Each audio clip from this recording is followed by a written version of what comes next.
Good evening, everyone. Welcome to our Trustee Area Boundary Community Meeting. My name is Dr. Alfonso Jimenez, and thank you to all of those that are here in person. And I know we are also streaming right now in the Zoom. And so we have a camera here, and we'll do our best to interact through both platforms in person and also through the Zoom.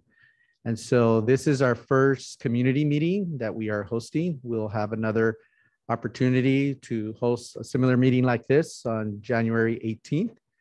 We also have 2 public hearings that are coming up as part of our board meeting on January 13th and also on January 25th. And so there's opportunities to provide comment there as well as reviewing the maps on our website, which you can go to our website and find the link and go right to the maps, where the maps that are posted here and that you'll see eventually here in the presentation on your screen are also located. We also have the link for the email to provide comments. So multiple opportunities to provide comment, input, and feedback.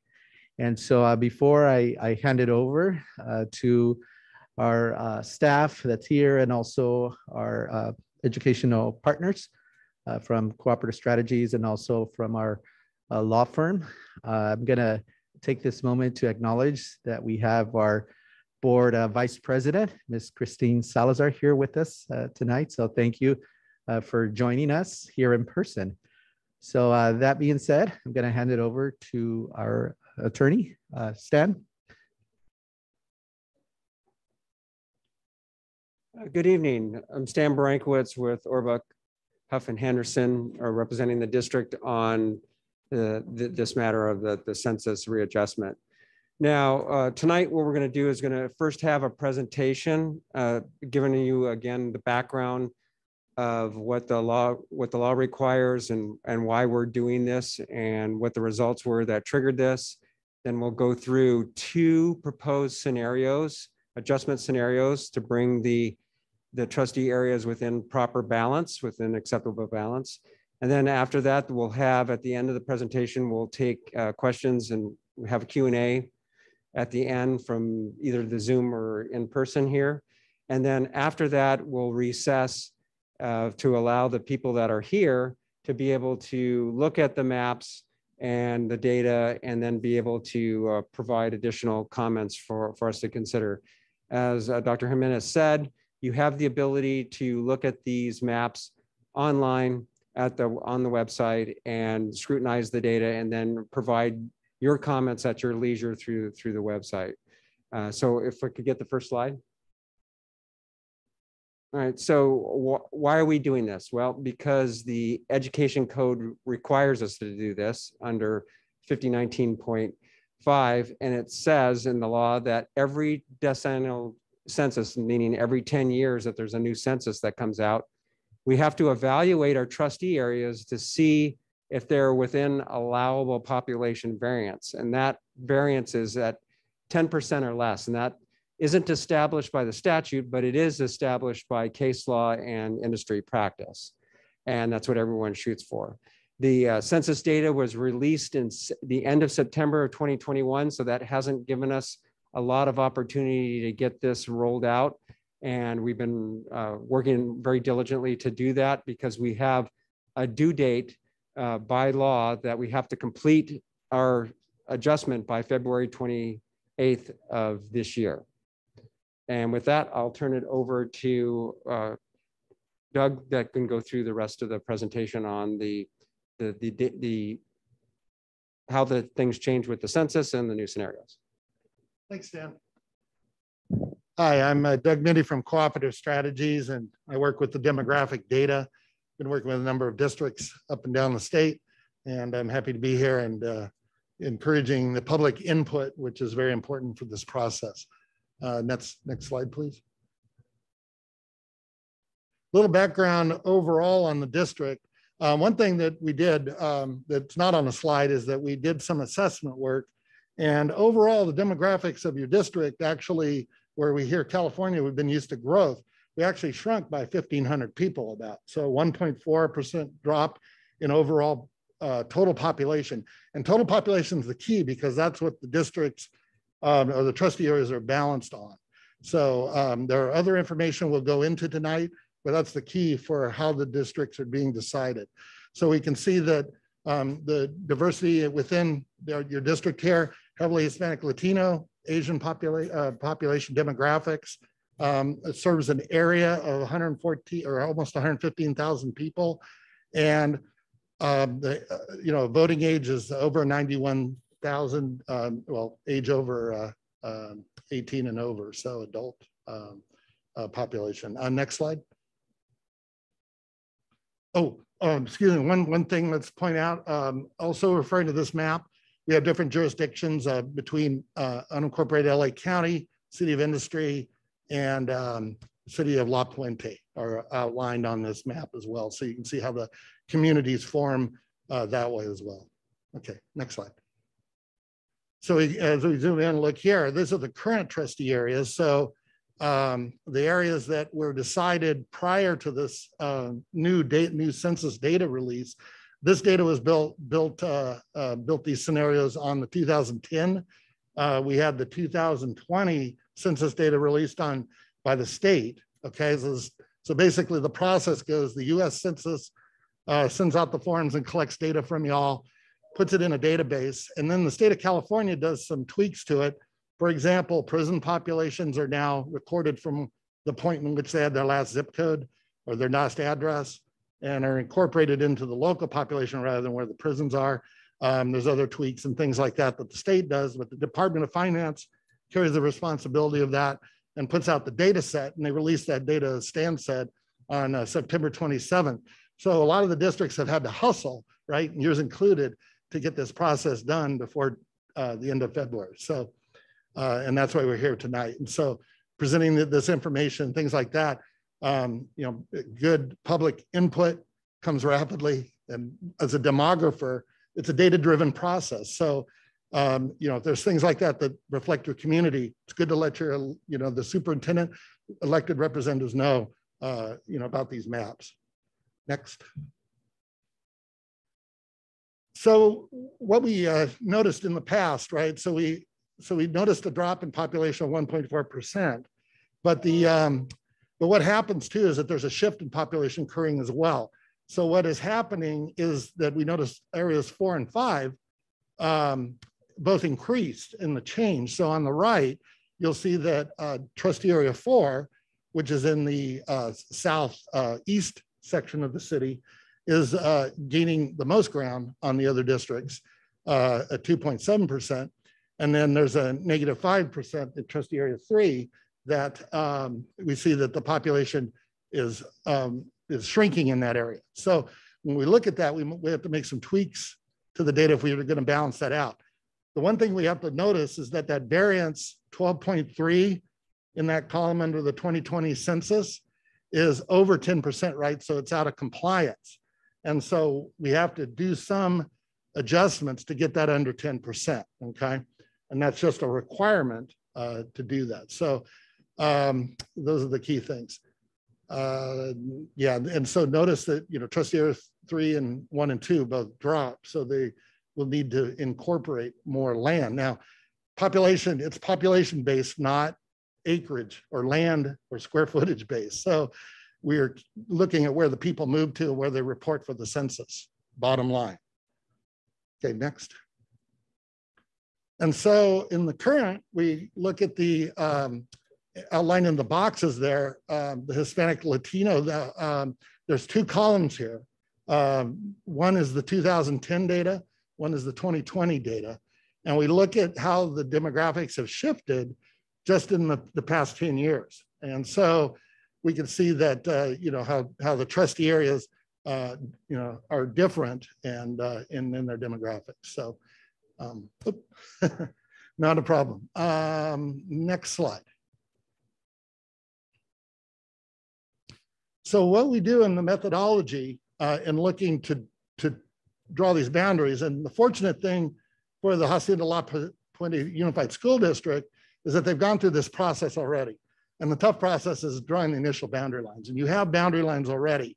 So in this case, we're just tweaking them because they've been accepted, voted on, and supported. So in this case, we're going to balance it out. We're going to look at each area, of course, has to contain nearly equal number of inhabitants.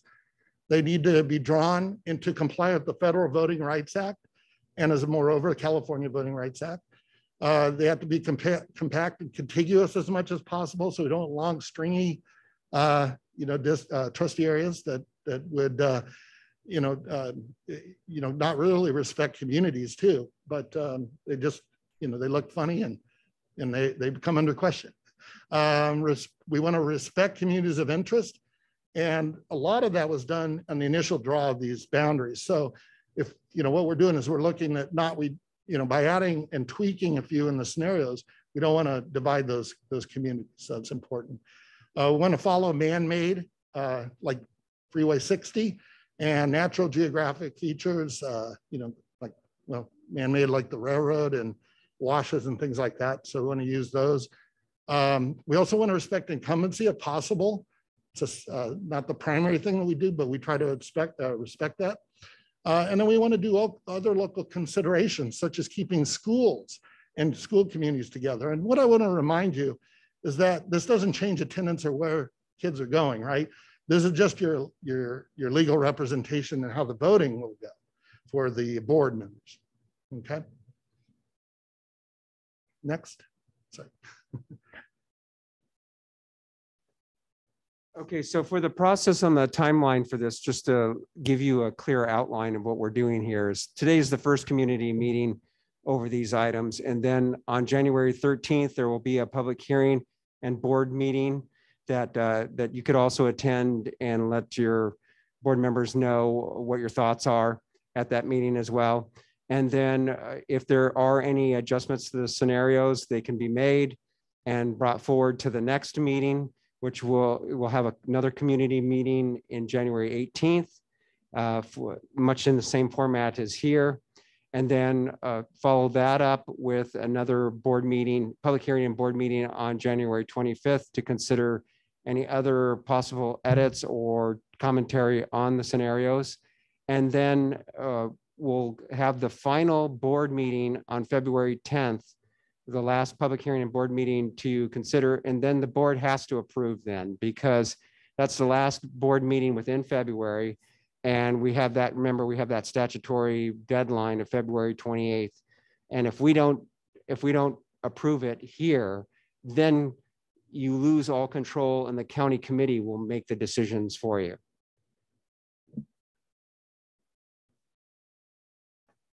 Next slide. Okay, so let's jump right into the two scenarios that we are developing to balance and comply with the legal framework here. So the scenario one is basically it's taking on the current boundaries and doing just a little bit of population balancing. So I just call your attention to the areas in area 5, which is in the northwest corner.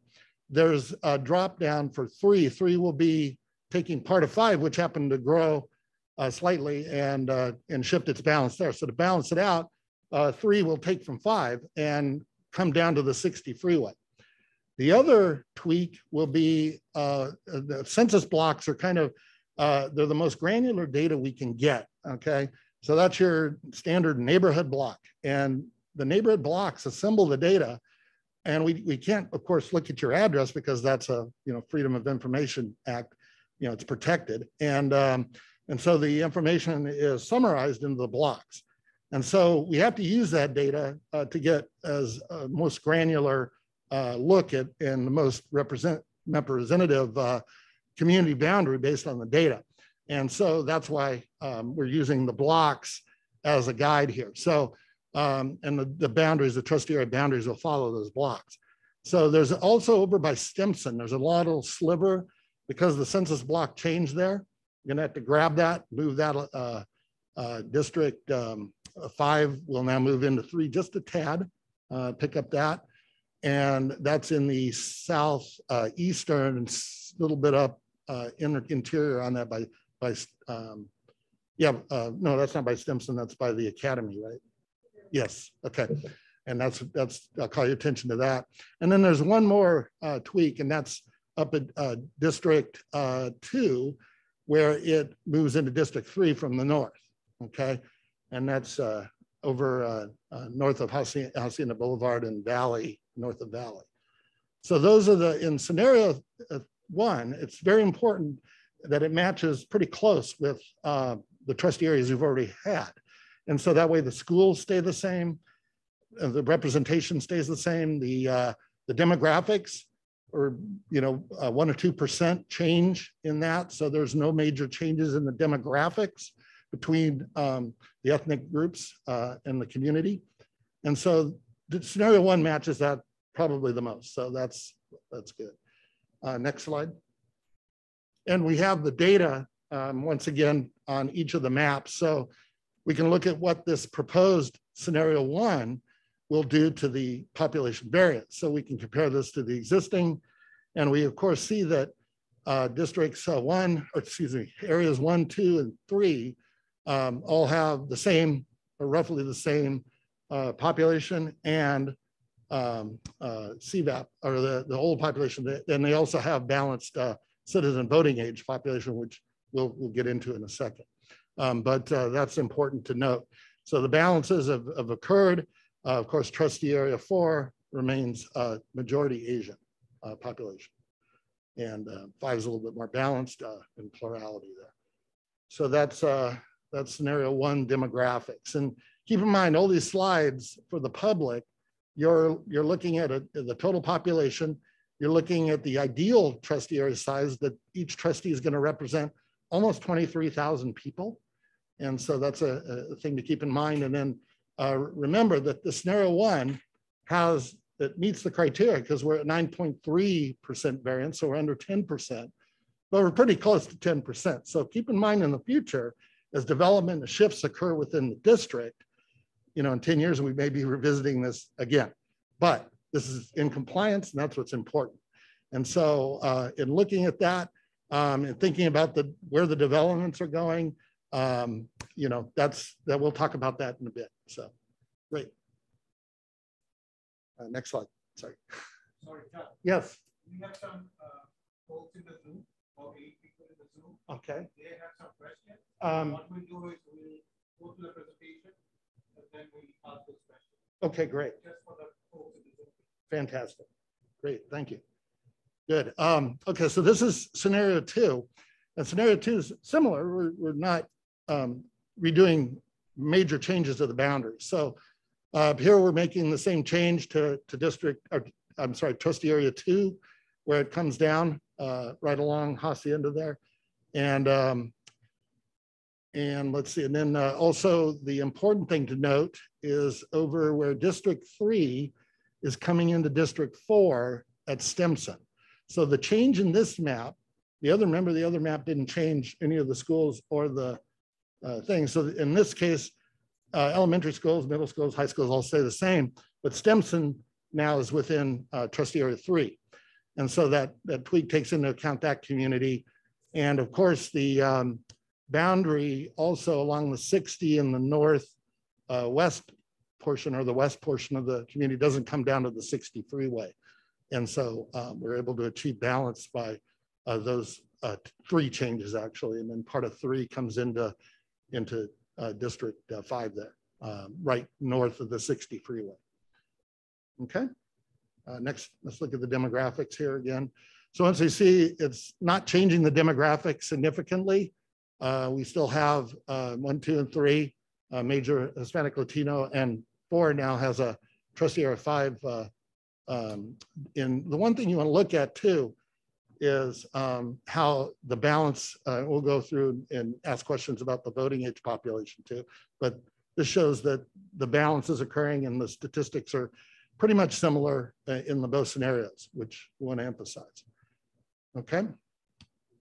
Yeah, that's right. The variance in this one is 3.4%, okay, as opposed to 9.3. So what that does, it gives you more room to accommodate growth where new houses come in, new apartments, things like that. So You won't have to come back and maybe next year or 10 years from now, you may be set to go. But you know, from then that's the advantage of having a wider variance, because it gives you the chance to not change in the future. So great.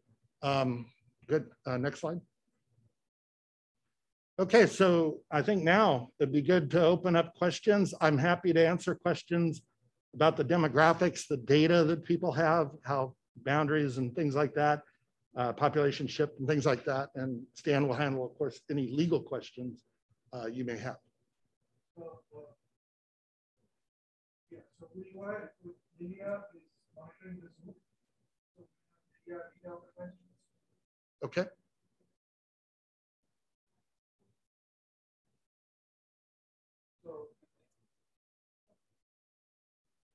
Lilia will read out the questions from the Zoom. Okay, this question is from Rolando. When you say community of interest, who are you referring to? Are you referring to communities with higher property taxes? Not necessarily. I mean, it could be based on a neighborhood. And Stan, you may want to weigh in on the legal side of this with the state law, but you know, communities could be based around language, things like that. If you look at the census data gives us a plethora of information on ethnicity, language spoken at home, things like that. So when you think of your communities, you want to think how it interacts with the education process, and if there's anything that students need and things like that that are described by an area, physical geography, rather than a classification. So that's important to know. So if you can let us know about those areas in the public hearing, it's great. Those are always good things. Thank you. Another question from Rolando. How does this impact distribution of funding? The problem has always been the allocation of funds. Some areas are receiving more funding than others. Interestingly enough, the more affluent communities get more funding. I'll take that question. Yeah, there is no impact to funding whatsoever. This is merely to determine the trustee areas that vote for and vote for their trustee board member to represent them. It has nothing to do with how much money a school gets or an area gets or how the district divides the money. It's not doesn't come into question here. That's it.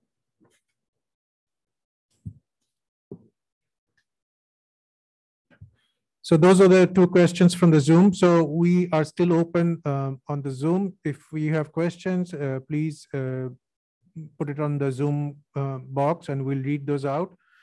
At this point, we'll open it up for our in-person questions if we have any from the audience out here.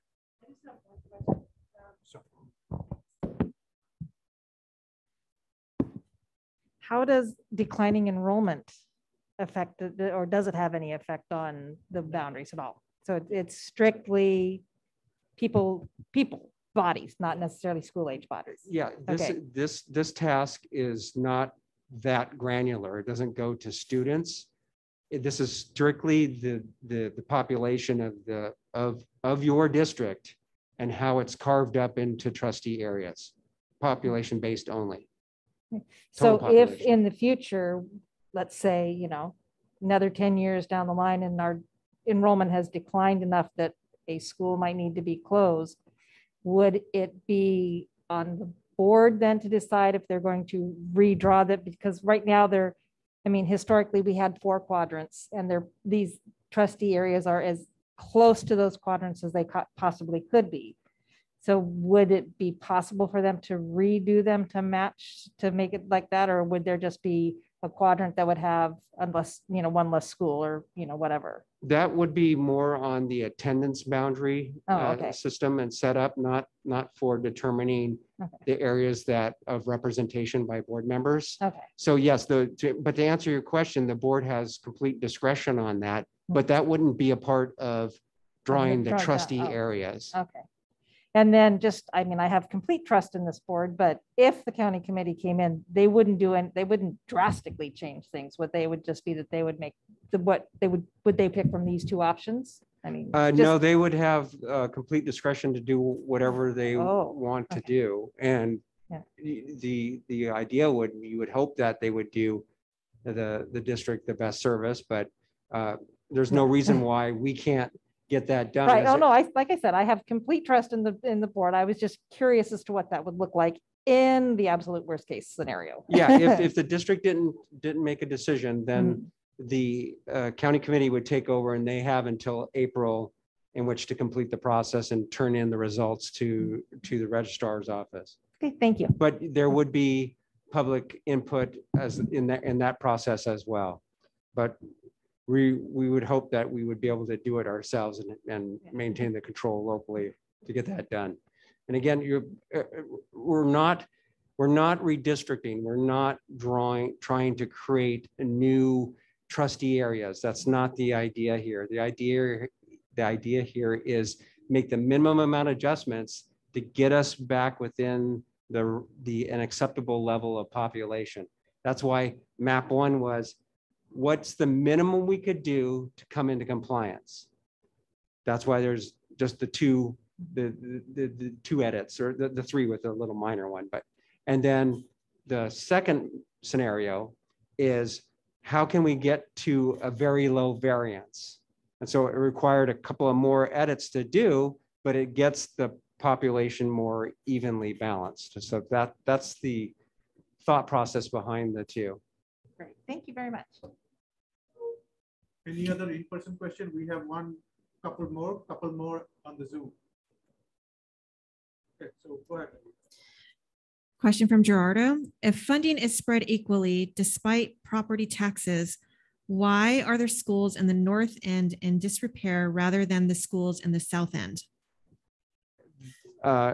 Unfortunately, I'm not able to answer that question because it's not an issue surrounding how we adjust the trustee areas in order to get within the proper population balance. That would be you'd have to bring that question directly to the board, but not part of this process. Next question is from Rolando. To my understanding, school funding is driven by property taxes. So how does the relocation of areas not affect the funding? Again, that the funding issue is not implicated in this. The boundaries and the adjustment of the trustee area boundaries is merely the question of what areas are represented by each individual trustee or board member.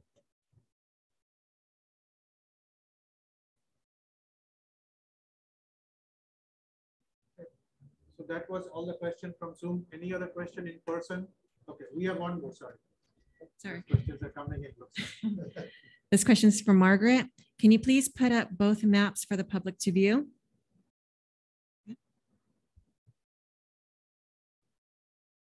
If you can put up scenario 1 for a few minutes, and then we can switch it to scenario 2.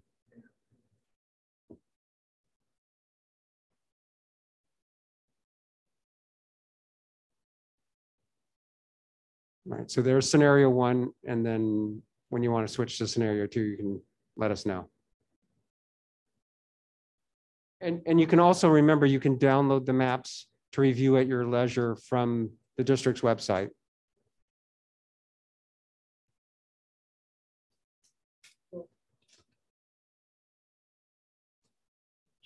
Just hearing the couple of questions on the funding. My name is again Manoj. I'm the Associate Superintendent of Business.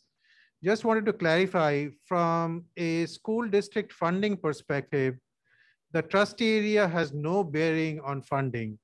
The school district gets its funding from the state, and the property tax is based on the entire geographical area of the school district, not by the trustee area. So the entire geographical area of the district or the property of the district that's assessed, that goes to the school fund as such.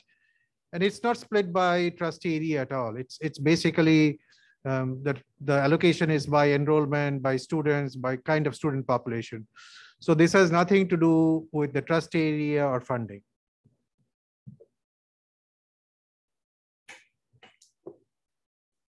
Do we have any other questions? Going once, in person, Nope, thank you. No, okay, we have one more question coming in, looks like. This is from Gerardo. I've noticed that the schools north of the 60 freeway have more amenities for students, such as clean water, adequate playgrounds, etc., and the south seems to demonstrate the opposite.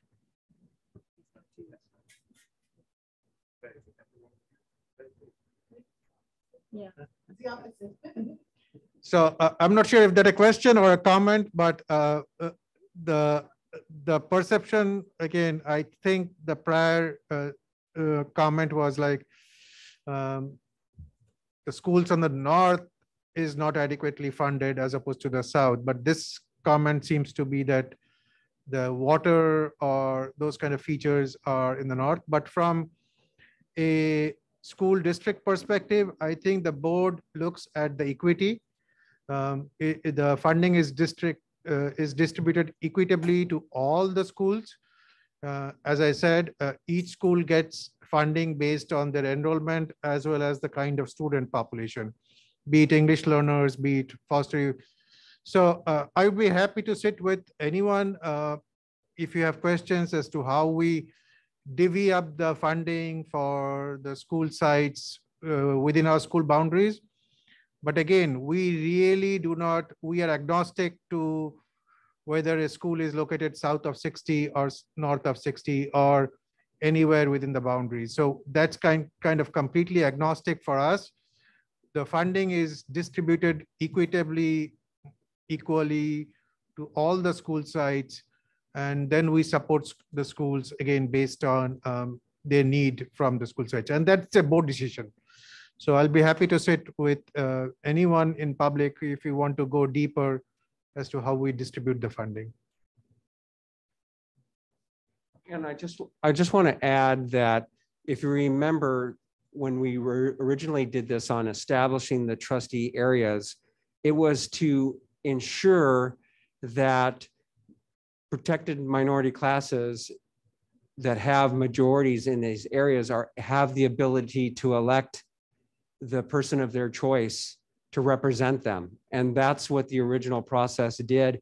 And right now, all we're doing is balancing the population within those areas to be equally distributed so that one particular trustee area doesn't have more power over another, is essentially that. So that everyone is still protected as originally established.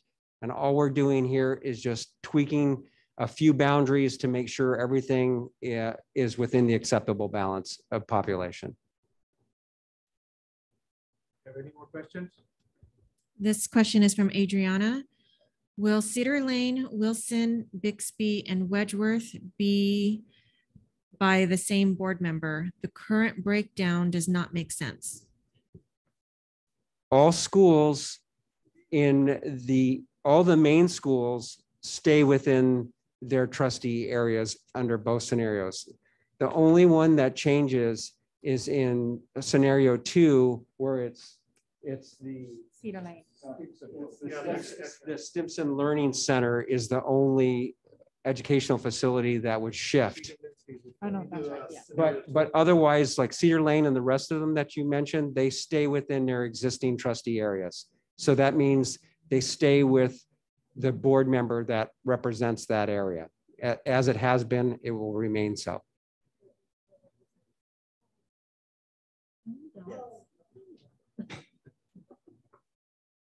Hello, everybody. And one comment I'd just like to make is that although we have these 5 trustee areas, each of our board members still represent all of the areas within our district as they make choices and decisions that impact all of those areas during the board meeting.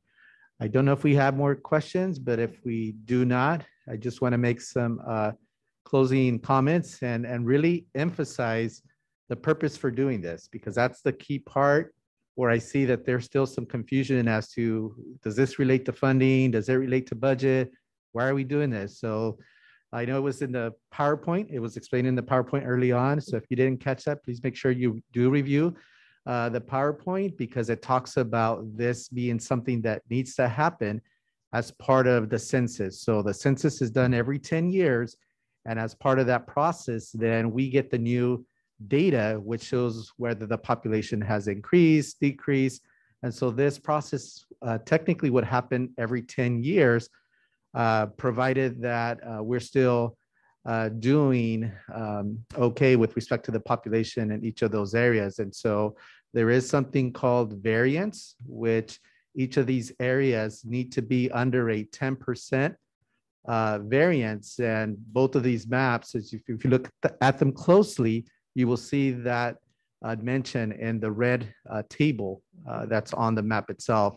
So we have to be under a 10% variance. And so one map does it better than the other. You can kind of look at that yourself and kind of see what that is. But there's also other outcomes with respect to the map that you choose.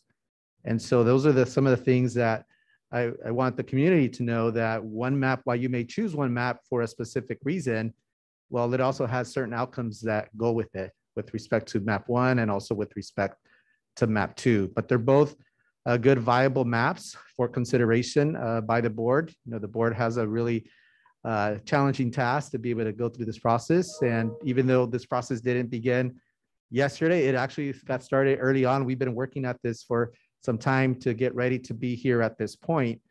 And so we do want to make sure that it's clear that this is a process that we have to do because of the census. And so 10 years from now, when we get the new census numbers from the year 2030, depending on the population, whether it shifts in each of these areas, we'll be doing this again. And so the idea could be that, well, maybe we don't want to do so many changes. And so there is a map up here that kind of does that, where it's probably going to last a lot longer with keeping the variance under the 10%. So you can see that for yourself on the map. But once again, this is being done because of the census, and it has nothing to do with budget or funding. And so we want to make sure that the community does understand that piece. And so that being said, I don't know if we have any more questions still. One more question. Okay. It's a question from Margaret. There is a small portion that runs from Area 4 into Area 5 on Hacienda Boulevard near the 60 freeway. What would the numbers look like to move the small blue area back into Area 4? I think I'll let you take that one. So the small blue area, that's Sliver. Are we talking about that? Let's see, let me look at that. So can we have the comment on map? Yeah, what scenario? Area 4 into 5. And that's scenario 2? Can you Finish repeat it. the question? Sorry, one more. There is a small portion that runs from Area 4 into Area 5 on Hacienda Boulevard near the 60 freeway. So if I am understanding the question, I point it out. So I think the question from the audience is this Sliver that runs from Area 4 to Area 5. Yeah, so to balance the population, remember in the initial analysis, the trustee areas 4 and 5 had a disproportionate amount of growth. And so those, to balance the population, that's why those areas were moved and those blocks were reassigned. And those are, you know, and like I said, it's, you know, in those 3 areas on scenario 2, if you look at scenario 1, let's go back there and revisit the question. Of course, that see how the original boundaries are maintained, but the District 3 comes down to 60 freeway, and then District 2 still has the same change that scenario 2 has. So this is, remember, yeah. So scenario 1 has, as we said before, has the least amount of change to it.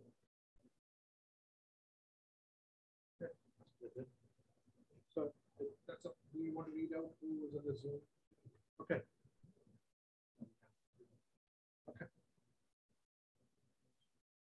All right. That being said, that we don't have any more questions, we'd like to thank everybody who was able to join us via Zoom, via in person. Also, our staff that's here to support, as well as our educational partners that are here with us. And so we hope everybody stays safe. Remember to get vaccinated and boosted if you're not, and also to stay safe out there. And if you need a COVID tests. There are many that are happening in the community, so please look towards that. You can go to myturn.ca.gov. So with that, stay safe, everybody, and have a good evening.